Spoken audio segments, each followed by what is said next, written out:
मराठी माणसाच्या मनावर अधिराज्य गाजवणारं एकमेव डिजिटल चॅनल सप्तनगरी न्यूज।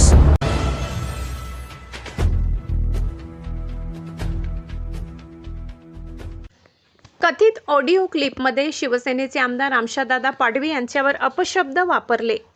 विजय चौधरी यांच्यावर कायदेशीर कारवाई करावी अशी मागणी। तळोदा शिवसेनेने तहसीलदार व पोलीस निरीक्षकांना दिले निवेदन।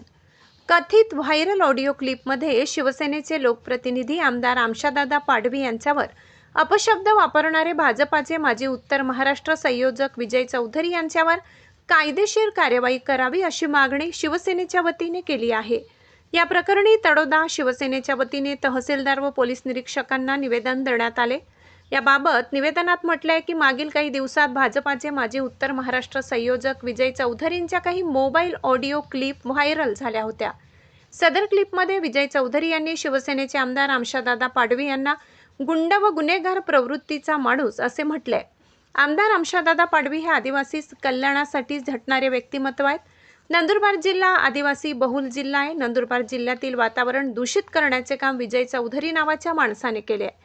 आम्ही निवेदनाद्वारे मागणी करीत आहोत की विजय चौधरी यांच्यावर लवकरात लवकर कायदेशीर कारवाई करण्यात यावी अशी मागणी केली आहे। यावेळी ज्येष्ठ शिवसैनिक गौतम जैन, तळोदा शिवसेना तालुका प्रमुख अनुप उदासी, प्रवीण वडवी, संदीप परदेशी, नगरसेवक हितेंद्र क्षत्रिय, नगरसेवक कपिल कर्णकार, नगरसेविका अनिता परदेशी, मोनिका माळी, सूरज माळी, जितेंद्र दुबे, राहुल पाडवी, विनोद माळी, भटूदादा, हेमराज पवार, विकासगीर गोसावी आदीसह पदाधिकारी व शिवसैनिक मोठ्या संख्येने उपस्थित होते।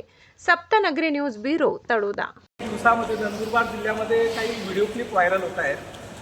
जितक्या जोराने पाऊस पडत नाही तितक्या जोराने या व्हिडिओ क्लिप नंदुरबार जिल्ह्यामध्ये व्हायरल होत आहेत। या क्लिपमध्ये उत्तर महाराष्ट्राचे माजी संयोजक विजय भाऊ चौधरी यांनी शिवसेनेचे आमदार माननीय आमशादादा पाडवी यांच्या संदर्भात ते गुंड प्रवृत्तीचे आहेत आणि नको त्या गोष्टीचा असभ्य भाषेमध्ये उल्लेख केलेला आहे। या सर्व गोष्टीचा आम्ही शिवसेनेमार्फत निषेध करतो आहे, निषेध नोंदवतो आहेत आणि या निवेदनामार्फत आम्ही भारतीय जनता पार्टीचे सहसंयोजक विजय चौधरी यांच्यावर कायदेशीर कारवाई लवकरात लवकर करण्यात यावी ही मागणी करत आहोत। जय हिंद, जय महाराष्ट्र।